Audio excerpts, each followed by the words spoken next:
This is the archaeological discovery that shocked the scientific community. Welcome to the very first temple in history. What's going on, guys? Good morning to you. How are you doing? Welcome to the city of Urfa here in southern Turkey, close to the Syrian border. Today we're going to be exploring Gobekli Tepe. It's supposed to be the oldest temple in existence. Can you believe that? We're going to be learning about it, the history, the mystery, the drama behind Gobekli Tepe, and also exploring the city of Urfa. So join me on my adventure. Have fun. So first of all, what is Gobekli Tepe? And why is it so significant? Gobekli Tepe is a Neolithic site erected around the year 9000 BCE. The German archaeologist Klaus Schmidt discovered the site in 1994 after spending several years excavating the surrounding areas. You see, the area around Gobekli Tepe is actually home to dozens of other tells or hills that have been excavated. In archaeology, tells are huge artificial mounds composed of consecutive debris left by several different settlements. The deeper you dig into a tell, the older the artifacts you will find. Although many other tells had been excavated in southeastern Turkey and the Levant, Gobekli Tepe stood out to Klaus. As he kept digging, he stumbled across some truly immense pillars. Here is a life-size replica of the monoliths, so you get an idea. Up to 7 meters tall, 10 metric tons. They were made of limestone and had to be carved out of a quarry 300 meters away from the site. Shaping and transporting these pillars must have been an enormous task, requiring the cooperation of dozens of people. The monoliths are engraved with depictions of various desert critters like scorpions, serpents, foxes, boars, ducks, wild sheep, and vultures. But what makes Gobekli Tepe so special is that it was not built by people who practiced agriculture. It was built by hunter-gatherers.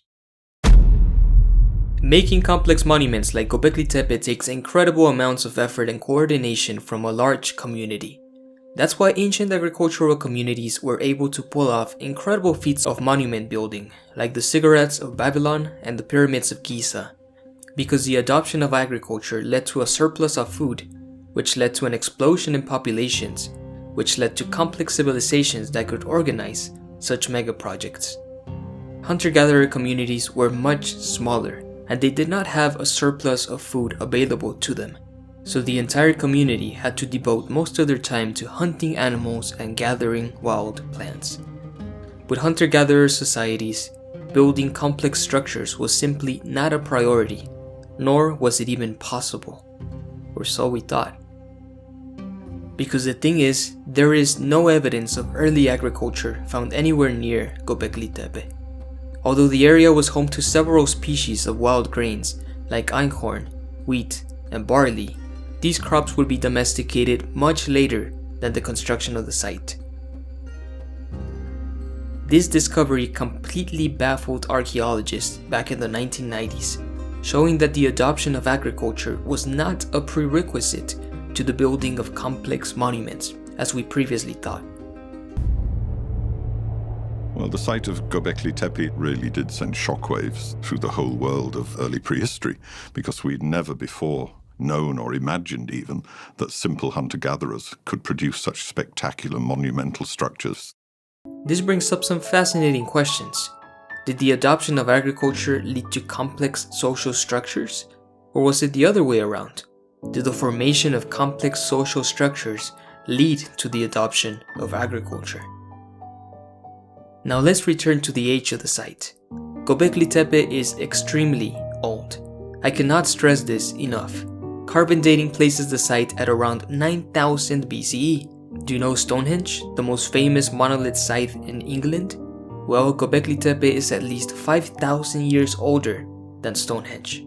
This site is so old that pottery had not even been invented in the region yet, and pottery is usually one of the oldest archaeological remains we have of most ancient civilizations. But the question still remains, why? Why did these ancient hunter-gatherers decide to spend hours of valuable time and energy in the construction of Gobekli Tepe?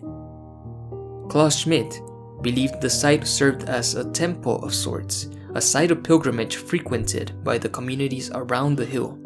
But some of Klaus's colleagues have challenged this temple hypothesis, arguing that Gobekli Tepe might have served as a residential community of sorts instead of a proper temple, or possibly something in between.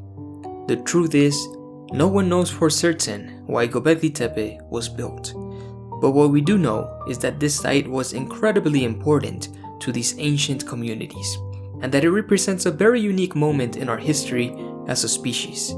Here we see a snapshot of time when hunter-gatherer communities were gradually adopting more sedentary lifestyles with more complex social structures, and would later adopt the agricultural innovations of their neighbors down south, abandoning their old nomadic lifestyle forever.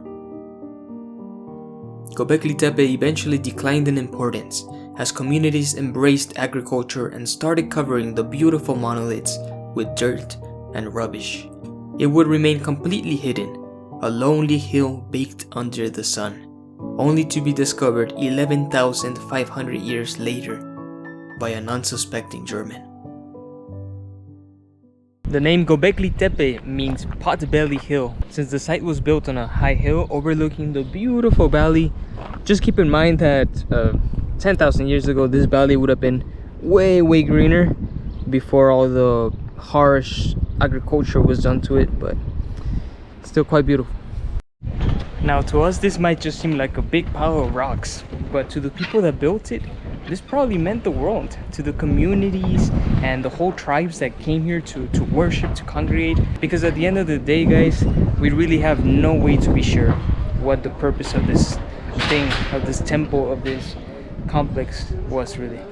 We can just create educated guesses, but it will always be Turkey's biggest mystery. And actually only 5% of the area has been excavated, so there's still so much to discover. What kind of mysteries lie beneath the sand of Gobekli Tepe? Absolutely incredible place. You need to come see it for yourself. It is so incredibly hot. It's like I'm back in Texas. Well, now we're going to be exploring Urfa, the city. This was actually quite an incredible museum, the Archaeology Museum here in downtown. They had a life-size replica of Gobekli Tepe, so you could walk along the stones. They had really cool mosaics. They had this awesome mosaic of like a baby being baptized and a guy with a zebra as a pet. It was quite fascinating. I enjoyed it.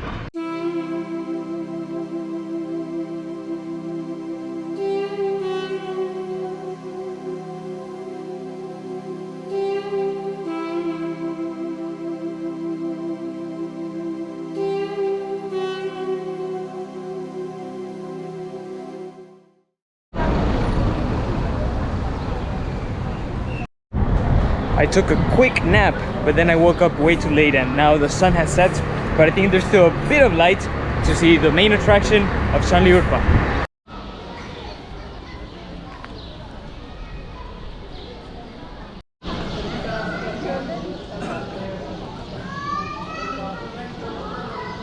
Behind me is the cave where Prophet Abraham was born.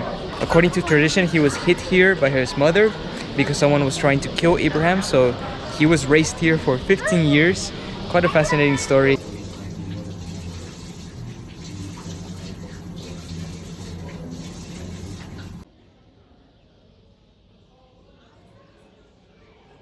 I just lost track of time and now it's pretty dark, but welcome to Balikli Gol, also known as the Lake of Fish. This pool behind me, the tradition tells us that back in the old days when Nimrod, who built the Tower of Babel, tried to kill Abraham by tossing him into a fire, God or Allah saved Abraham by turning the fire into water and by turning the coals into fish. And that's why you can find so many carp here.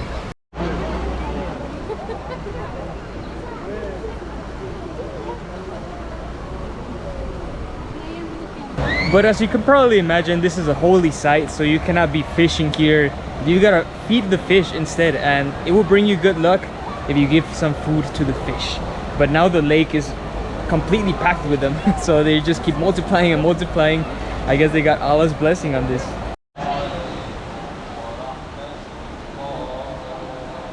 We can actually buy some fish food right now with 2 lira. Hello. Buyurun.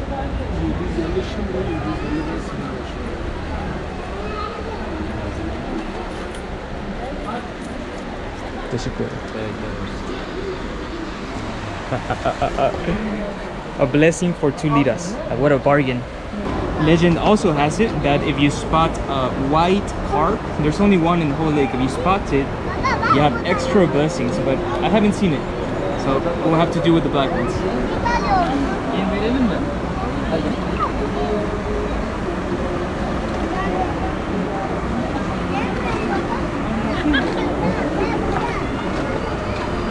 I hope you enjoyed this episode of the Great Turkish Road Trip. See you next time, guys. Subscribe if you want more adventures and give the video a like if you learned something new. I'll catch you next time. Take care.